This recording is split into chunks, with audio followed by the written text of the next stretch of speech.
अस्सलाम वालेकुम। 10th class chemistry का आपका चैप्टर नंबर 10 का नेक्स्ट टॉपिक है प्रिपरेशन ऑफ सॉल्युबल सॉल्ट। आपने प्रीवियस लेक्चर में देखा था कि हमने जनरल मेथड्स पढ़ रहे थे सॉल्ट्स को प्रिपेयर करने के। इसकी दो कैटेगरीज थी, preparation of insoluble salts and soluble salts. तो इनसॉल्युबल सॉल्ट्स का तो एक ही मेथड था, ठीक है, वो हमने कल देख लिया था। आज हम देखते हैं सॉल्युबल सॉल्ट्स की प्रिपरेशन के मेथड्स। तो 4 बेसिक मेथड्स हैं, जिनमें से पहला है, आपने याद रखना है, एसिड एंड मेटल।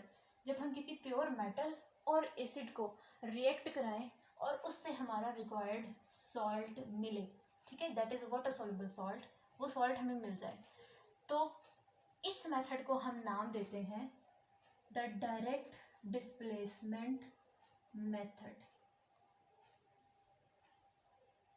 ठीक है। या फिर दूसरा नाम है इसका, दूसरा नाम तो ये है by the reaction of acid and metal, ठीक है। ये डायरेक्ट डिस्प्लेसमेंट मेथड है। इसमें हमने क्या यूज़ किया, अपनी याद ये वाली चीज़ करनी है, ठीक है, ताकि आता है कि आपको मेथड ना भूले, और इसके लिए आप हिंट रख लो। When we react an acid with a metal, तो सॉल्ट तो मिलना है, क्यों? क्योंकि एसिड के अंदर एक पॉजिटिव आयन है ना, उस पॉजिटिव आयन को मेटल से रिप्लेस कर दो तो सॉल्ट ही बन जाएगा ना। बेस भी तो यही करती है, अपना मेटल आयन दे देती है, ठीक है, एसिड रेडिकल को, तो सॉल्ट बन जाता है, ठीक। तो अब बजाय हम किसी बेस के साथ रिएक्ट कराने के, हम क्या करें, डायरेक्ट डिस्प्लेसमेंट मेथड यूज़ करें। क्या मतलब, डायरेक्ट कोई सिर्फ मेटल ही ले लें, किसी बेस की बजाय जस्ट मेटल ले लें, तो वो मेटल इस एसिड में से उस बेसिक रेडिकल एसिडिक रेडिकल के साथ कंबाइन हो जाएगा, तो सॉल्ट बन जाएगा ना, ठीक है। तो एक ये डायरेक्ट मेथड है ना। तो डायरेक्ट डिस्प्लेसमेंट का क्या मतलब, डिस्प्लेसमेंट क्या है, किसी को अपनी प्लेस से हटाना।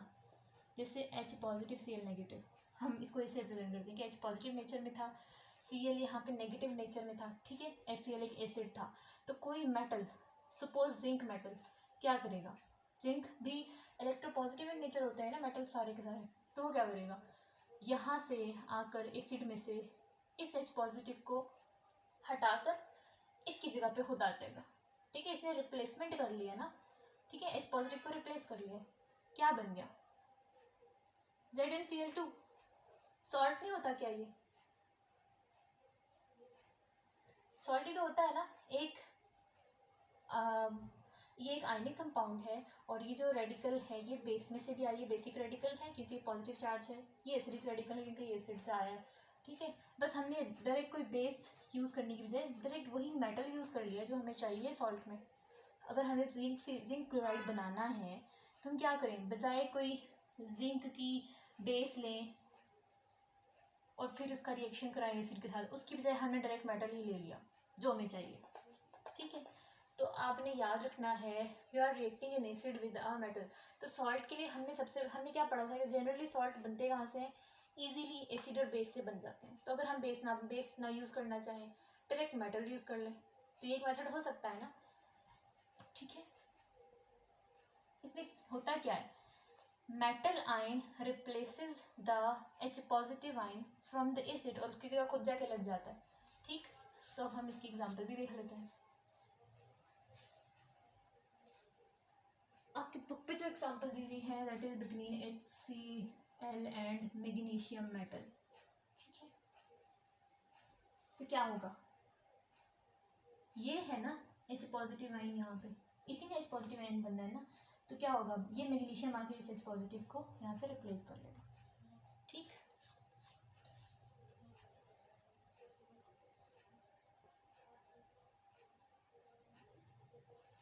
अब क्या होगा, और तो कोई यहाँ पे कोई और स्पीशी तो है नहीं कि H उसके साथ कंबाइन करे, तो H पॉजिटिव जो जनरेट हो रहे हैं, समहाउ ये इलेक्ट्रॉन कहीं से एक्सेप्ट करके 2H पॉजिटिव कंबाइन होके H2 गैस की फॉर्म में लिबरेट हो जाएंगे, ठीक है।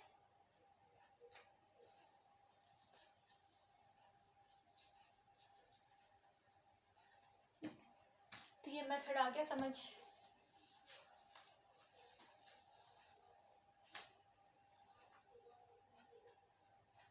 नेक्स्ट है वही कॉमन मेथड जो हमने पढ़ा था सॉल्ट के लिए, यानी एसिड और बेस का reaction, bye reacting an acid with a base simply, तो उससे भी तो हमें सॉल्ट मिलता था ना, ठीक है। तो यहाँ हम मेंशन कर लेते हैं साथ में दूसरा प्रोडक्ट भी, सॉल्ट मिलता था और साथ में क्या जनरेट होता, वाटर भी जनरेट होता था, ठीक है। तो सेकेंड मेथड ये भी तो हो सकता है, और इसे हम क्या कहते थे, क्या नेम देते थे, न्यूट्रलाइजेशन रिएक्शन। तो ये न्यूट्रलाइजेशन मेथड है, ठीक है। अब इसमें भी हम एग्जांपल लेते हैं। तो बुक पे क्या दिया हुआ है, आपकी बुक पे HCl और NaOH की कॉमन एग्जांपल ली हुई है, HCl एंड NaOH। क्या हो जाएगा, ये H ये OH कंबाइन होके वाटर, ठीक है। साथ में ये Cl ये Na, क्या बन गया, NaCl, ठीक है। ये सॉल्ट बन गया, यहाँ पे ये सॉल्ट था, ठीक।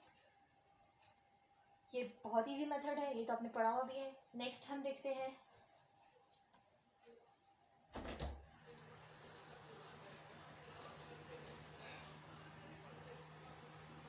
नेक्स्ट मेथड है कि हम किसी एसिड को किसी मेटल के कंपाउंड के साथ रिएक्ट करवाएं अदर देन बेस, ठीक है। यहाँ हमने प्योर मेटल लिया, यहाँ हमने बेस ली, लेकिन हम किसी मेटेलिक कंपाउंड के साथ रिएक्ट करवाएं, ठीक है। कौन सा कंपाउंड होगा, मेटल ऑक्साइड, ठीक है। एसिड को किसी मेटल ऑक्साइड के साथ रिएक्ट करवाएं तब भी क्या होगा, ये इस एसिड का H, यहाँ से ऑक्सीजन वाटर जनरेट करेंगे, इधर से एसिड रेडिकल और इधर से ये मेटल आयन, ये दोनों क्या जनरेट करेंगे, सॉल्ट, ठीक है, ठीक। तो इसकी भी एग्जांपल लिख लेते हैं हम, sulphuric acid and copper oxide, ठीक है। तो क्या होगा, ये H ये O मिलके क्या बनाएंगे, वाटर, ठीक है। ये सल्फेट आयन ये कॉपर आयन, कॉपर सल्फेट, ठीक हो गया ना। वैसे लास्ट जो है, लास्ट ही बहुत बहुत ही इजी मेथड है, उसमें भी हम एसिड ही लेंगे लेकिन कोई और कंपाउंड ले लेंगे, ठीक है, जिससे हमें वो बेसिक रेडिकल मिल जाए जो हमें सॉल्ट बनाने के लिए चाहिए। तो हम ले लेते हैं एसिड और कार्बोनेट, ठीक है।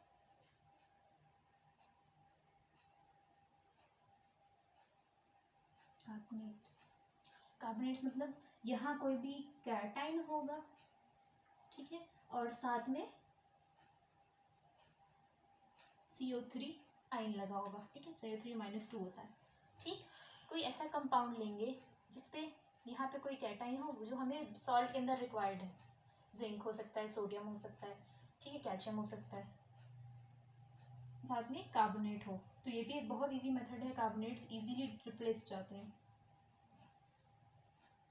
तो क्या बनेगा, सॉल्ट एंड कार्बोनेट के लिए मैंने पहले आपको एक रिएक्शन बताया था, और उसमें मैंने आपको कहा था कि कार्बोनेट्स जब भी डिकम्पोज होंगे क्या निकलेगा, water and carbon dioxide compulsory होंगे वहाँ पे, ठीक है। तो हम यहाँ पे एग्जांपल लेते हैं, नाइट्रिक एसिड और सोडियम कार्बोनेट, HNO3 ये नाइट्रिक एसिड है, और यहाँ पे हमने ले लिया Na2CO3 ये सोडियम कार्बोनेट है। तो क्या होगा हम देखते हैं साथ साथ, HNO3 ये होना चाहिए H पॉजिटिव आयन, यहाँ से निकलना चाहिए NO3 - 1 आयन, ठीक है, नाइट्रेट आयन, ठीक। तो क्या होगा, यहाँ से पॉजिटिव आयन कहाँ आ रहे हैं, ये है ना सोडियम पॉजिटिव, तो सोडियम को किससे कंबाइन हो जाना चाहिए, इस नेगेटिव आयन से। पहले हम सॉल्ट बना लेते हैं, NaNO3 ये क्या है, ये सॉल्ट है, ठीक है।